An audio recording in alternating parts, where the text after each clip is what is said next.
السلام علیکم ورحمۃ اللہ نحمدہ ونصلی علی رسولہ الکریم اما بعد فاعوذ باللہ من الشیطان الرجیم بسم اللہ الرحمن الرحیم رب اشرح لی صدری ویسر لی امری واحلل عقدۃ من لسانی یفقہوا قولی۔ سورہ المائدہ آیت نمبر 111 سے کرنا ہے انشاءاللہ۔ وَإِذْ أَوْحَيْتُ، اور جب میں نے وحی کی، إِلَى الْحَوَارِيِّينَ، طرف حواریوں کے، أَنْ آمِنُوا بِی، کہ مجھ پر ایمان لاؤ، یعنی یہ وحی کہ مجھ پر ایمان لاؤ، ابھی رسولی اور میرے رسول پر۔ قالو، انہوں نے کہا، آمنا، ہم ایمان لائے، وشہد، اور گواہ رہیے، بِأَنَّنَا، کہ بے شک ہم مسلمون، مسلمان ہیں۔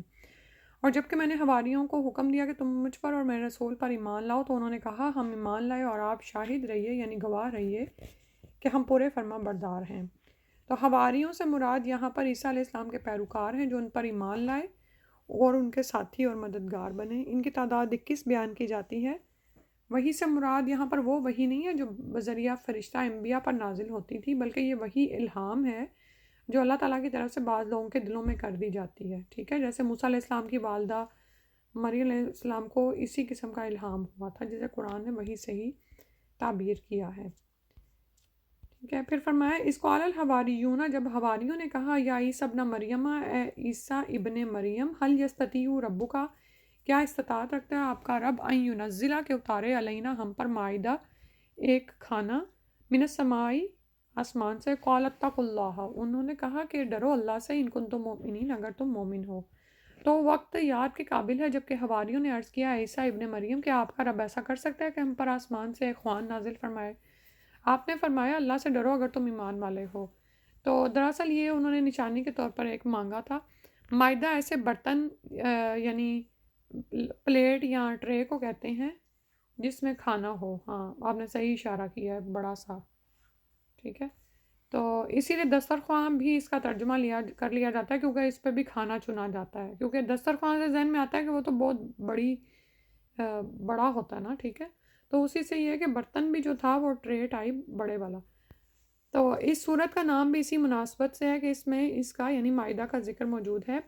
تو حواریوں نے مزید اطمینان قلب کے لیے یہ مطالبہ کیا کہ جس طرح ابراہیم علیہ السلام نے احیاء موتیٰ کے مشاہدہ کی خواہش ظاہر فرمائی تھی، یعنی پیچھے آپ پڑھ رہے ہو نا سورہ البقرہ میں کہ ابراہیم علیہ السلام نے اللہ تعالیٰ سے کیا کہا تھا کہ مردوں کو کیسے زندہ کرتا ہے نا، ٹھیک ہے۔ تو اللہ تعالیٰ نے ان کو ایک وہ مشاہدہ کر کے دکھایا۔ تو اور وہ بھی کیا تھا کہ ابراہیم علیہ السلام یہ نہیں تھا کہ وہ ایمان نہیں تھے لائے ہوئے، وہ بلکہ اپنے دل کا اطمینان چاہتے تھے۔ تو موسیٰ علیہ السلام عیسیٰ علیہ السلام نے ان کو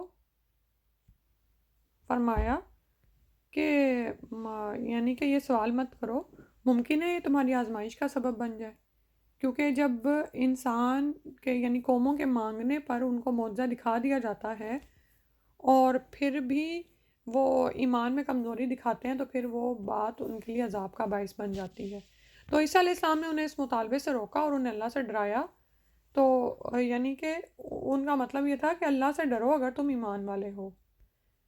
قالو، وہ کہنے لگے، نریدو، ہم چاہتے ہیں، ان ناکلا، کہ ہم کھائیں، منہا، اس سے، و تطمئن، اور مطمئن ہو جائے، قلوبنا، ہمارے دل، و نعلم، اور ہم جان لیں، ان قد صدقتنا، کہ آپ نے سچ کہا ہے، وَنَكُونَ عَلَيْهَا مِنَ الشَّاهِدِينَ، اور ہم اس پر گواہوں میں سے ہوں۔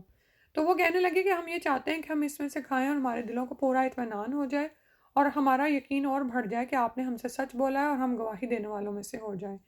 قال عیسیٰ ابن مریم، عیسیٰ ابن مریم نے فرمایا، اللہم ربنا انزل علینا مائدۃ من السماء تکون لنا عیدا لاولنا وآخرنا وآیۃ منک وارزقنا وانت خیر الرازقین۔ تو عیسیٰ علیہ السلام نے فرمایا کہ اے اللہ، ہمارے پروردگار، ہم پر آسمان سے کھانا نازل فرما کہ وہ ہمارے لیے یعنی ہم میں سے جو اول ہیں، اولین، اولینہ، ہمارے پہلوں کے لیے، وآخرینہ، اور ہمارے بعد والوں کے لیے، آیتم من کو، اور ایک نشانی ہو جائے آپ کی طرف سے، ٹھیک ہے۔ تو یعنی ہم پر آسمان سے کھانا نازل فرما ہمارے لیے، یعنی جو ہم میں اول ہیں اور جو بعد کے ہیں، سب کے لیے خوشی کی بات ہو جائے اور تیری طرف سے ایک نشانی ہو جائے، اور تو ہم کو رزق عطا فرما، ورزقنا، اور تو ہمیں رزق عطا فرما، وانت خیر الرازقین، اور تم آپ سب عطا کرنے والوں سے اچھے ہیں۔ تو سبحان اللہ، یہاں پر عیسیٰ علیہ السلام نے اس دن کو عید منانے کی خواہش کا اظہار کیا. تو اس سے ان کا مطلب یہی ہے کہ ہم یہ جو معاہدہ آپ ہم پر اتاریں گے اور یہ اتنی بڑی نشانی ہوگی، تو ہم تعریف و تمجید اور تکبیر و تحمید کریں آپ کی. سبحان اللہ، یعنی تسبیح بیان کریں آپ کی، آپ اللہ اکبر بیان کریں، آپ کی مجد یعنی آپ کی بزرگی بیان کریں، اور الحمدللہ آپ کا شکر ادا کریں. ٹھیک ہے. قال اللہ تعالی قال اللہ تعالیٰ نے فرمایا انی منزلہا، بے شک میں اس کو اتارنے والا ہوں علیکم تم پر. آپ نا سورہ پہ نظر رکھیں، آیات پہ. آپ کہاں پر ہیں؟ ایک منٹ کا مطلب میننگس والا قرآن کھول لینا آپ، اس پر نظر رکھیں. آپ مجھ سے پوچھ سکتے ہیں کیا ورڈ ذہن میں آیا. تو اللہ تعالیٰ نے فرمایا انی منزلہا علیکم، بے شک میں نازل کرنے والا ہوں اس کو تم پر. فمن، تو جو کہ یکفر کفر کرے گا، بعد منکم، تم میں سے بعد اس کے، فانی، تو بے شک میں اعذبہ، میں عذاب دوں گا اس کو، عذاباً، ایسا عذاب، لا نہیں، اعذبہ، میں ایسا عذاب دوں گا اس کو، احدن، کسی ایک کو، من العالمین، جہان والوں میں سے. تو اللہ سبحانہ تعالیٰ نے عیسیٰ علیہ السلام کی دعا کے جواب میں فرمایا کہ میں وہ کھانا تم لوگوں پر نازل کرنے والا ہوں، پھر جو شخص تم میں سے اس کے بعد ناحق شناسی کرے گا، یعنی حق کو پہچانے کا نہیں، تو میں اس کو ایسی سزا دوں گا کہ وہ سزا دنیا جہان والوں میں سے کسی کو نہ دوں گا. ٹھیک ہے. تو باقی رہی یہ بات کہ یہ معاہدہ یعنی خوان جو تھا آسمانوں سے اترا یا نہیں، اس کے بارے میں کوئی صحیح مرفوع حدیث نہیں. اکثر علماء جیسے امام شوکانی اور امام ابن جریر طبری سمیت سب اس کے نزول کے قائل ہیں، یعنی وہ کہتے ہیں کہ اترا تھا، اور ان کا استدلال قرآن کے الفاظ انی منزلہا علیکم سے ہے کہ یہ اللہ کا وعدہ جو یقیناً سچا ہے، لیکن اس اللہ کی طرف سے یقینی وعدے کو قرار دینا اس لیے صحیح معلوم نہیں ہوتا کہ اگلے ہی الفاظ میں مشروط بھی کیا گیا ہے کہ فرمایا کہ فَمَن یکفر بعد منکم، جو اس کے بعد انکار کرے گا تو پھر اس کے لیے نعوذ باللہ عذاب ہے، اور ایسا عذاب جو اس کے بعد کسی کو نہیں دیں گے اللہ تعالیٰ. تو اس لیے دوسرے علماء کہتے ہیں کہ اللہ تعالیٰ کی طرف سے یہ شرط سن کر انہوں نے کہا کہ پھر ہمیں اس کی ضرورت نہیں، یعنی وہ ڈر گئے، گھبرا گئے اس بات سے. ٹھیک ہے. جس کے بعد اس کا نزول نہیں ہوا. تو یہ بھی کہتے ہیں کہ نزول معاہدہ کی کوئی شہرت عیسائیوں میں بھی نہیں ہے اور نہ ہی ان کی کتابوں میں درج ہے. تو اگر یہ نازل ہوا ہوتا تو اسے ان کے ہاں مشہور ہونا چاہیے تھا. سمجھ آ رہی ہے نا؟ ٹھیک ہے. تو اور پھر اسی طرح سے کتابوں میں بھی تواتر سے ہمیں مل جانا چاہیے تھا، یا کم از کم ہاتھ سے نقل ہونا چاہیے تھا. پھر اگلی آیت میں فرمایا وَإِذْ قَالَ اللَّهُ يَا عِيسَى ابْنَ مَرْيَمَ، اور جب اللہ تعالیٰ نے فرمایا، اللہ کے ہاں پہ پیش ہے، یعنی اللہ تعالیٰ فرما رہے ہیں اے عیسیٰ ابن مریم، انت قلت للناس اتخذونی و امی الہین، کیا تم نے کہا تھا لوگوں سے کہ بنا لو مجھے اور میری ماں کو دو الہ من دون اللہ، اللہ کے علاوہ. قالا، تو وہ کہیں گے عیسیٰ علیہ السلام، سبحانہ کا پاک ہے تو، ما یکون لی، نہیں تھا میرے لیے کہ انا قولا، میں کہتا، ما لیس لی بحق، جو میرے لیے حق ہی نہیں تھا. تو یعنی کہ ایسی بات میں کیوں کہتا جو حق نہیں تھی. ان کنتو قلتو ہو، اگر میں نے اس کو کہا ہوتا، فقط، تو تحقیق، علمتہ، تو جان لیتا اس کو، تعلم، تو جانتا ہے، ما فی نفسی، جو میرے نفس میں ہے، ولا عالم ما فی نفسک، اور میں نہیں جانتا جو تیرے نفس میں ہے، انکا انت علام الغیوب، بے شک آپ ہی جاننے والے ہیں غیب کی باتوں کو.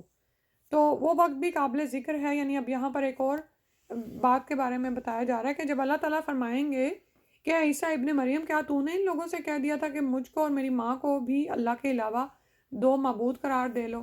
تو عیسیٰ علیہ السلام عرض کریں گے کہ میں تو تجھ کو پاک سمجھتا ہوں، منزہ سمجھتا ہوں، یعنی ہر طرح کی خامی سے پاک سمجھتا ہوں، مجھ کو کسی طرح زیبہ نہ تھا، یعنی میرے تو لائق ہی نہیں ہے کہ میں ایسی بات کہوں جس کا کہنے کا مجھ کو کوئی حق ہی نہیں ہے.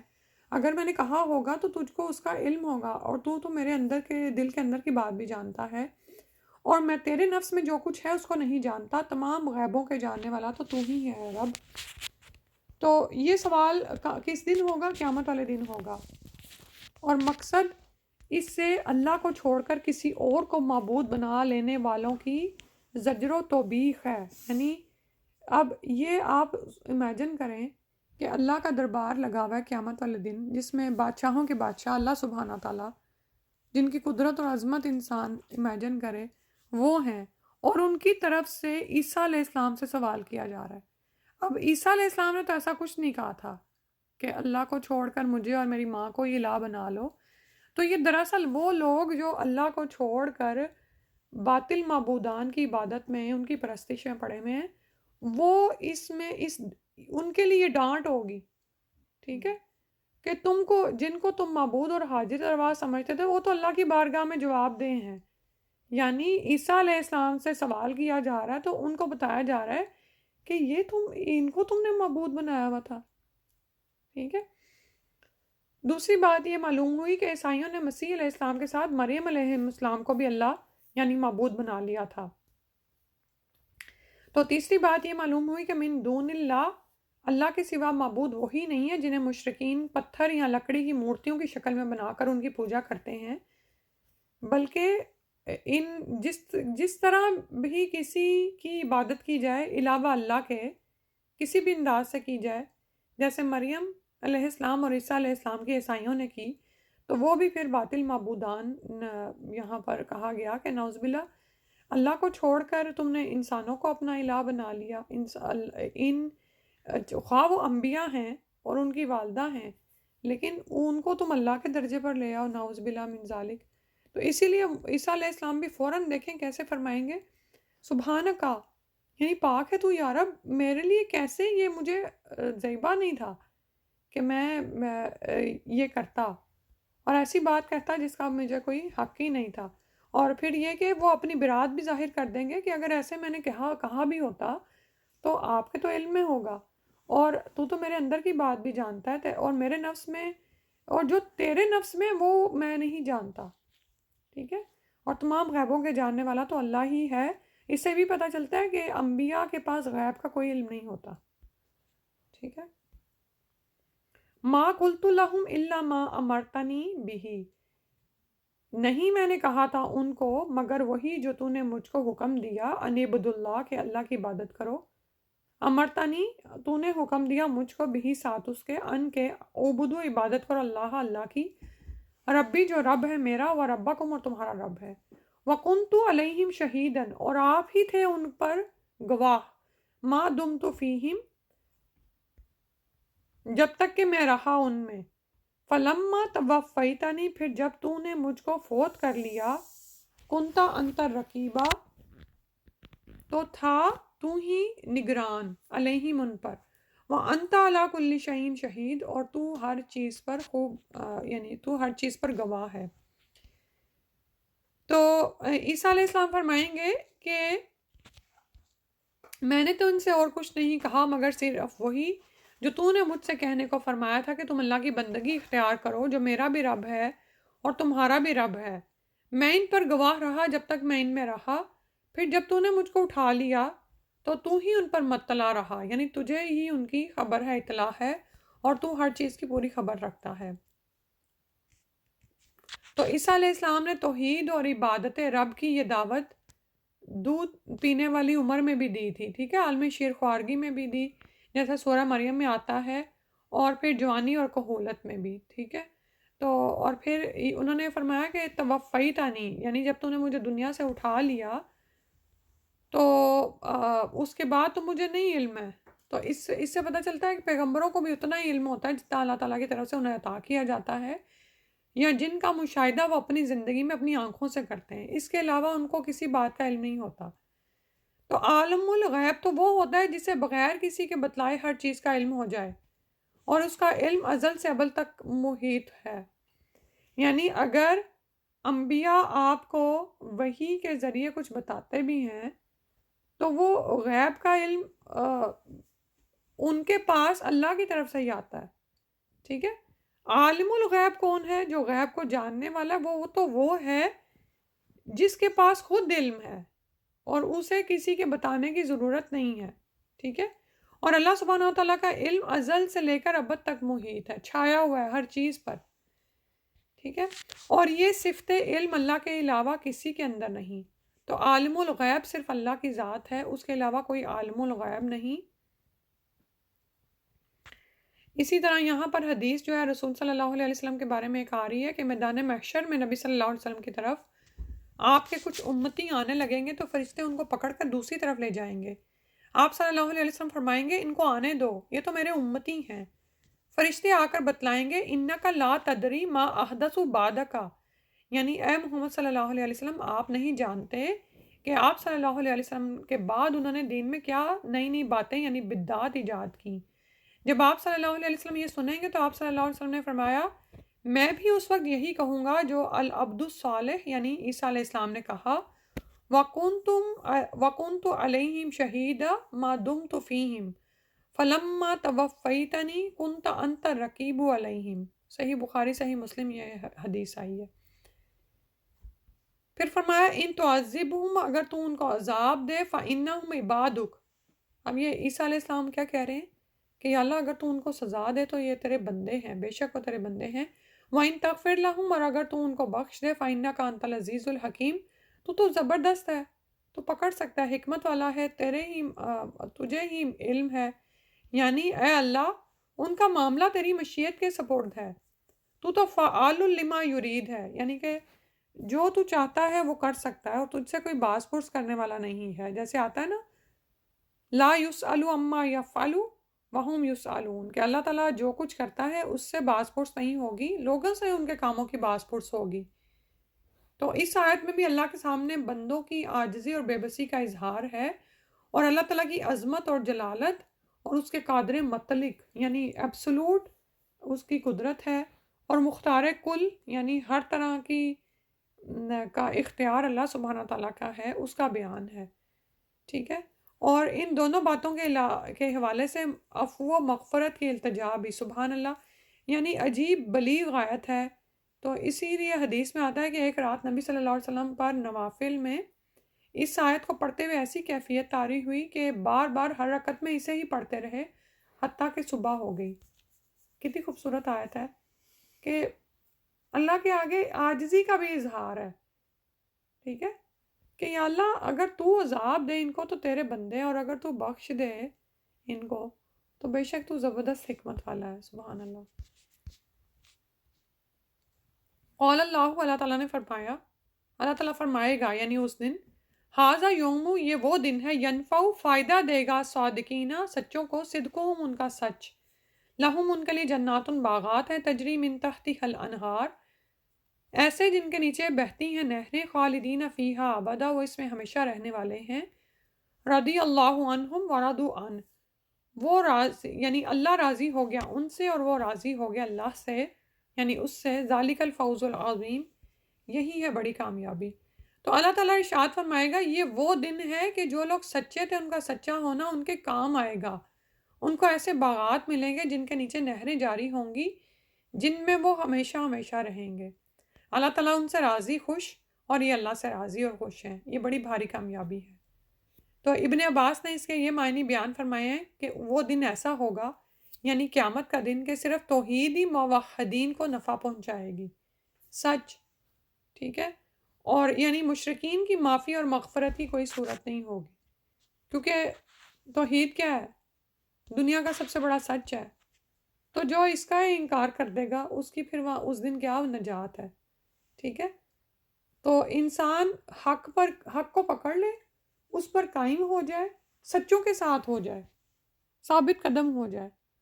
اور باطل پرست جو ان سے ہیں یا جو جھٹلانے والے ہیں یا جو دنیا میں پڑے ہوئے ہیں، وہ دیکھنے میں تو بڑے ہمیں کول نظر آتے ہیں، اور چونکہ وہ اکثریت میں ہیں تو ہمیں لگتا ہے کہ ہم بھی ان کے ساتھ ساتھ ہی چلیں.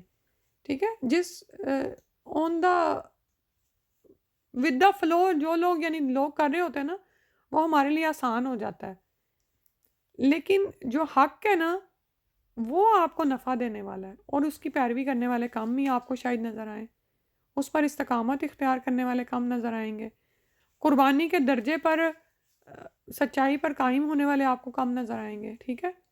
زیادہ تر لوگ کیا کر رہے ہیں؟ بھیڑ چال ہے، ایک فالوورز ہیں تو کسی ایک لیڈر کو بنا دیکھے فالو کر رہے ہیں، یہ سوچے بغیر کہ وہ حق پر ہے بھی کہ نہیں. اللہ سبحانہ تعالیٰ ہمیں آخرت کی حقیقت سمجھا دے اور ہمیں سمجھ آ جائے کہ ہم نے سچ میں قیامت والے دن اللہ کے آگے کھڑے ہونا ہے، اور وہ ایسا دن ہوگا کہ کوئی بہانہ کوئی ساتھی، لیڈر، دوست، یار کوئی بھی کام نہیں آنے والا۔ قال اللہ ھذا یوم ینفع الصادقین، سچوں کو نفع دے گا ان کا سچ، صدقہم ان کی سچائی۔ اللہ سبحانہ تعالیٰ ہمیں ان میں شامل کر لے۔ تو دنیا کے فائدے انسان کو بڑے نظر آتے ہیں اور اس کے پیچھے وہ اپنی عاقبت کو خراب کرتا ہے، حالانکہ آخرت کی جو نعمتیں ہیں، لہم جنات تجری من تحتها الانہار خالدین فیہا ابدا، ہمیشہ ہمیشہ رہنے والی ہیں۔ آپ یہ دیکھو کہ سورہ البقرہ میں آتا ہے نا، جب اللہ تعالیٰ نے آدم علیہ السلام اور حوا اور سب کو بتایا کہ تم لوگ اب زمین پر رہو گے، آپس میں ایک دوسرے کے دشمن ہوگے، تو وہاں پر آتا ہے کہ تمہارے لیے اس میں متاعن الہین، کیا 3 چیزیں ہیں، مستقر ہے، ٹھکانہ ہے، متاع ساز و سامان ہے، اور ایک ٹائم ہے الہین، ٹھیک ہے؟ تو یہ تینوں ہمارے لیے لکھی ہوئی ہیں۔ ہمارا کیا کام ہے کہ ہم حلال طریقے سے ضرورت کے مطابق دنیا لے لیں، لیکن جو آخرت ہے نا، اس کو ہماری کوشش پہ چھوڑا گیا ہے کہ جتنی کوشش کرو گے اتنے ہی درجات پالو گے۔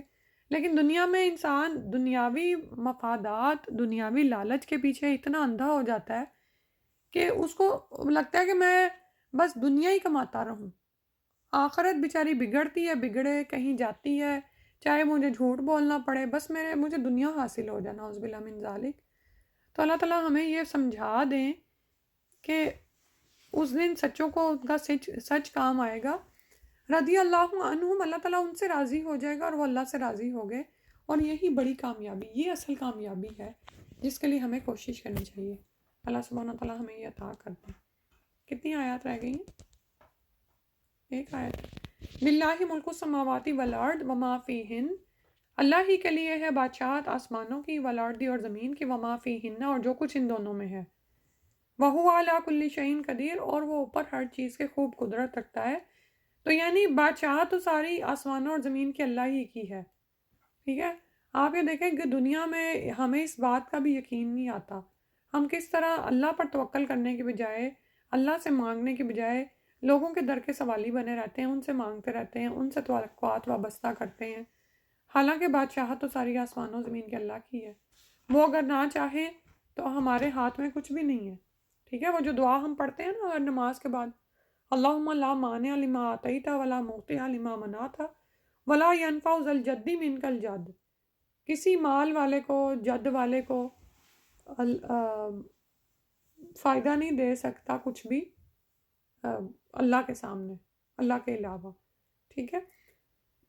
اور اللہ تعالیٰ اس بات کا یقین ہمارے دلوں میں اتار دیں گے، اور وَهُوَ عَلَى كُلِّ شَيْءٍ قدیر، اور اللہ تعالیٰ ہر چیز پر پوری قدرت رکھتے ہیں۔ تو ہم اللہ تعالیٰ سے جڑ جائیں، اس سے مانگیں اور اس کے ہو جائیں۔ آمین۔ سبحانک اللہم و بحمدک، اشہد ان لا الہ الا انت، استغفرک و اتوب الیک۔ السلام علیکم و رحمۃ اللہ۔